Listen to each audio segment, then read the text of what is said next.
Hey guys, what's up? How y'all doing? I'm here to give you guys a recap on a new episode of Nanatsu no Taizai Fundo no Shinpan, or you can call it the 7 Deadly Sins Dragon's Judgment, episode 20. Now, this episode right here, well, getting closer to the end right now, so if anything else, let's just get this started. We have to it that the 7 Deadly Sins continue their fight against the Demon King. Although they struggled, they decide to give it all they got with the help of Merlin's magic, you know? She ends up activating Limit Breaker and warns them, like, you better get ready to sleep for a week, because this is really gonna because you're gonna really break yourselves into pieces, you know? And we have to it that all of our 7 Deadly Sins uses their strongest attack, you know? Escanor using Final Prominence, Diane using Jet Hammer, King using his first form's Chastafel Spear, and Bond using his strongest attack, and, you know, every 7 Deadly Sins combine their strongest attacks, while Meliodas ends up using full counter on each one, you know?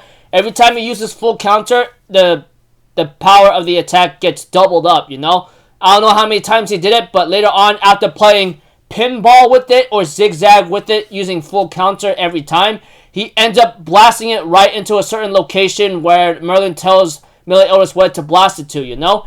And we have to it that the Demon King ends up being hit by that powerful magic attack, and the Demon King and Meliodas have one final talk, and the Demon King tells Meliodas, you do understand what you did, right? The age of light and darkness is over. What you just started is gonna bring everything to hell. I hope you don't regret that. You hear me?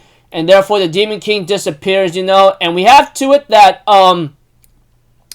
that the Demon King's 10 Commandments is still there. You know, and etc. After Elizabeth heals everyone here and there, but we have to it that it's not really game over yet, since the Demon King is still there. Although he's not there physically,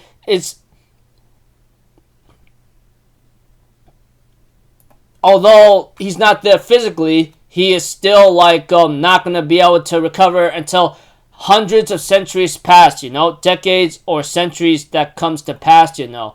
But we have to it that Meliodas plans to destroy the 10 Commandments and kill his father for real, you know? And we have to it that Meliodas activated his real powerful form, and Zeldris realizes that Meliodas actually has a power that's beyond their fathers, and that he could rule the demon realm, you know, if he wanted to. And Zeldris was trying to convince Meliodas not to throw away all that power away, because, like, you could actually replace our father. But Meliodas says, yeah, I can, but I don't want to rule everyone by fear. That's not what I want. And we have to it that Zeldris understood what Meliodas meant, and therefore Meliodas throws all of his power. I mean, all of his, like, power that allows him to become the Demon King, to destroy his own father or the 10 Commandments completely. So that way he will not resurrect or come back ever again.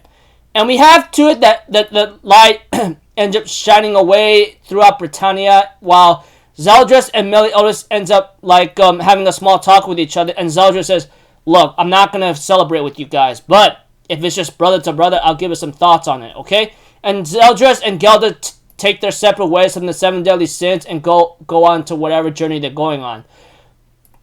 As for the rest of the sins, you know, they end up talking to Escanor, and Escanor is already burning into ash right now, because if you guys remember correctly, and to give you a reminder, sunshine or this grace from the supreme deity is not something that a normal human should use, and guarantee if they use it, they will only destroy themselves, which is true, and it's shown in this episode.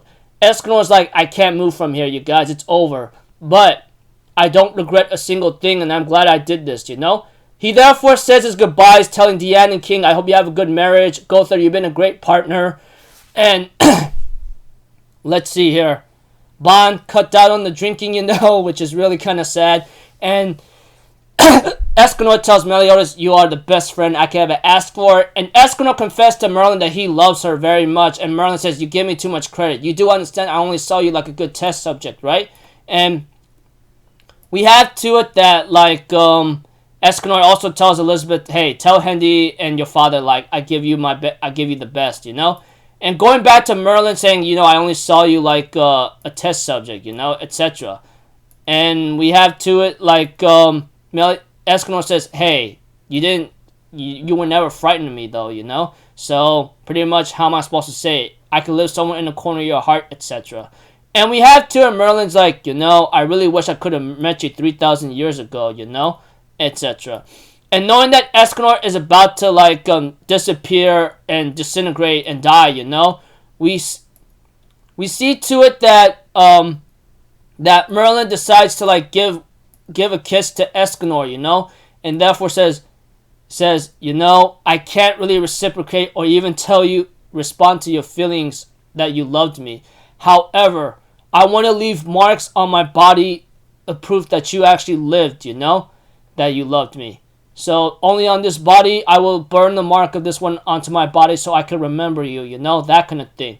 And we have to it, Escanor recites one last poem, you know, before disintegrating and dies, you know, and therefore asks God, please give her a chalice of love, you know, etc. And Escanor finally disintegrates and disappears into the wind with whatever the power is left, you know. And we have to it that Meliodas says, rest in peace, Escanor. See you next time, you know.